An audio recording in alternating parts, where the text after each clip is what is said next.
Selamat datang dan kembali lagi di Superkasa Channel. Kepemimpinan Airlangga Hartarto di Golkar mulai digoyang dari dalam partai berlambang pohon beringin. Hal itu ditandai oleh rapat Dewan Pakar Partai Golkar. Menurut anggota Dewan Pakar Partai Golkar, Ridwan Hisjam, Dewan Pakar Partai Golkar telah melakukan rapat pada Ahad tanggal 9 Juli tahun 2023. Rapat tersebut membahas ketidakjelasan sikap Partai Golkar di bawah kepemimpinan Airlangga Hartarto terkait pemilihan Presiden Pilpres 2024. Rapat tersebut diketahui digelar di kediaman Ketua Dewan Pakar Partai Golkar, Agung Laksono. Ungkapnya, ketidakjelasan sikap Partai Golkar saat ini dapat menimbulkan asumsi liar yang berbahaya bagi elektoral partai. Karena tidak ada kepastian, tidak ada kejelasan, dari sikap partai itu sendiri, sikap DPP ya, sikap DPP Partai Golkar yang tidak memberikan semacam sinyal.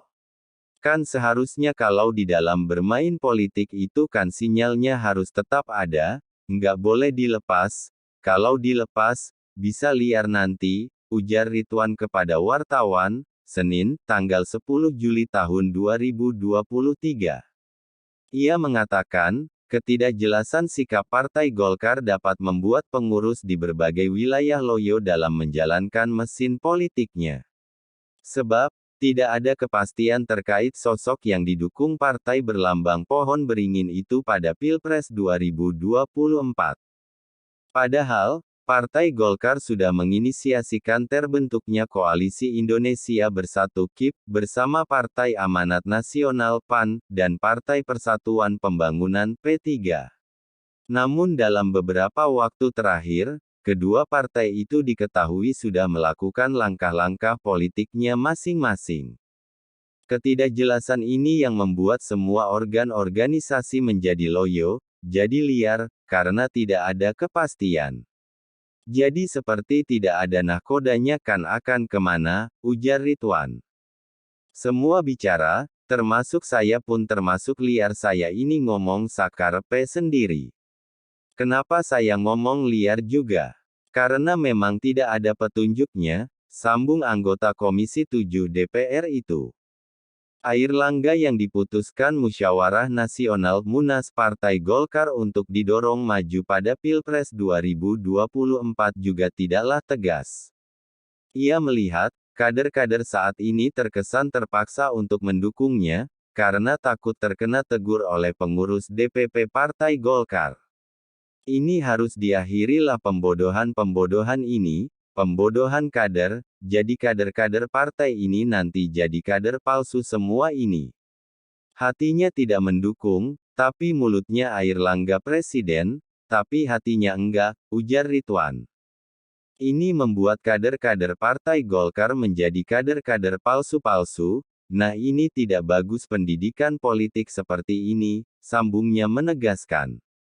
Ridwan bahkan menyebut terbuka peluang terjadinya musyawarah nasional luar biasa, Munaslup, untuk menggantikan Airlangga dari kursi Ketua Umum Partai Golkar.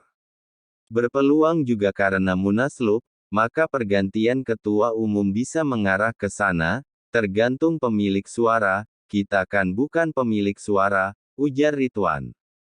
Jadi Munaslup bisa juga, dalam rangka mengubah keputusan bahwa Airlangga bukan calon presiden, bisa calon lain kan? Apakah yang lainnya saya ndak sebut nama? Nah itu bisa juga, ujar Ridwan, menambahkan, Ketua Umum Partai Golkar Airlangga Hartarto membantah kabar digelarnya rapat Dewan Pakar Partai Golkar untuk membahas evaluasi hasil Munas. Menurut Airlangga, agenda rapat tersebut bukan untuk mengevaluasi hasil Munas yang menetapkan Airlangga sebagai bakal calon presiden di Pilpres 2024. Nggak ada, agendanya bukan itu, kata Airlangga di Kompleks Istana Kepresidenan, Jakarta, Senin tanggal 10 Juli tahun 2023. Karena itu, ia menegaskan rapat tersebut tidak digelar untuk melengsarkan dirinya. Nggak ada itu, mengganti Airlangga. Tidak ada, tambahnya. Airlangga menyampaikan, forum tertinggi Partai Golkar adalah Rakernas, Rapim, dan Munas. Ia pun memastikan, Partai Golkar saat ini masih tetap solid.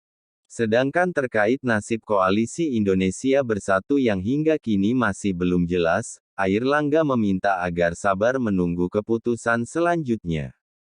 "Kip, tunggu dulu, sabar menanti," ujar dia. Seperti diketahui, Koalisi Indonesia Bersatu (KIP) bisa dibilang dalam ketidakpastian setelah P3 merapat ke koalisi pendukung Ganjar Pranowo sebagai bakal calon presiden Capres bersama PDI Perjuangan. Airlangga pun kemudian membuka penjajakan kerjasama politik dengan Koalisi Kebangkitan Indonesia Raya (KKIR), yang berisikan Gerindra dan PKB. Namun, Golkar sempat diultimatum oleh PKB, jika ingin bergabung dengan KKIR, keputusan Capres-Cawapres tetap di tangan Ketum Gerindra Prabowo Subianto dan Ketum PKB Muhaimin Iskandar. Ultimatum itu menjadi dilematis bagi Airlangga yang sudah dimandatkan oleh partainya sebagai Capres pada 2024. Ya iyalah, Muhaimin jadi pengantinnya kan, kalau di KKIR itu kan keputusannya itu ada di tangan Pak Prabowo dan Pak Muhaimin.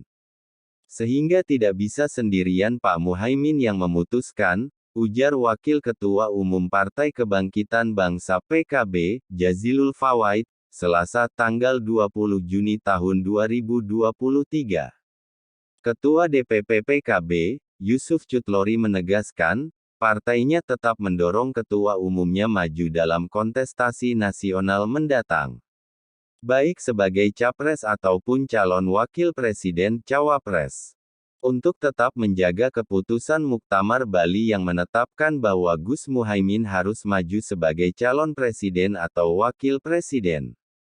Saya tegaskan sampai hari ini DPP PKB belum ada alternatif, tetap Gus Muhaimin sebagai capres atau cawapres sesuai dengan amanat Muktamar di Bali, ujar pria yang akrab disapa Gus Yusuf itu.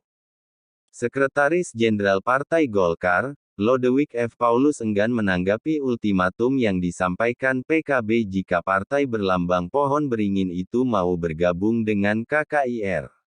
Jelasnya, Partai Golkar masih menjalankan amanat Rapat Pimpinan Nasional (Rapimnas) pada 2021 yang mendorong Airlangga Hartarto sebagai capres. Saya enggak tahu ya, namanya Cak Imin kan pasti ada urusan internal mereka, ujar Lodewijk di Gedung Nusantara II, Kompleks Parlemen, Jakarta, Selasa tanggal 20 Juni tahun 2023.